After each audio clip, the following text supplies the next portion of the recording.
যারা যারা বিগিনার আছেন তাদের জন্য এই পুল আপ এক্সারসাইজটা একটা বড় একটা চ্যালেঞ্জ। কিন্তু আমরা অনেক সময় একটা ভুল করে থাকি, আমরা প্রথম দিনে এসে পুল আপ ট্রাই করি। আসলে এটা প্রথম দিনে ট্রাই করার জিনিস না। আসলে দেখবেন যে অনেকে ওভারওয়েট থাকেন, ওভারওয়েট যারা আছে তারা অবশ্যই পুল আপ প্রথম দিনে ট্রাই করবেন না।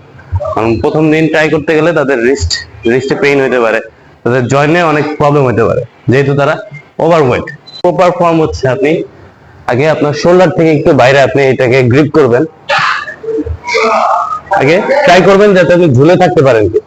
যদি ঝুলে থাকতে পারেন তাহলে হালকা মুভমেন্ট ইউজ করবেন, হালকা মোমেন্টাম ইউজ করতে পারেন, তখন আপনি এটা ইউজ করবেন। কিন্তু আপনি যদি প্রথম দিন যদি সে পারবেন না, এটা স্বাভাবিক। ফার্স্টে যেটা বললাম, যারা ওভারওয়েট তারা প্রথম দিনে এসে পুল আপ ইউজ করবেন না বা ট্রাইও করবেন না। তাদের জন্য এই অল্টারনেটিভ হচ্ছে এই ল্যাট পুল ডাউন, যেটা মোটামুটি একটা সেম মুভমেন্ট। আপনি এইটা ইউজ করে আপনি আপনার এই জয়েন্ট, আপনার এই যে স্ট্রেংথ আছে এটাকে আপনি আনলক করতে পারেন।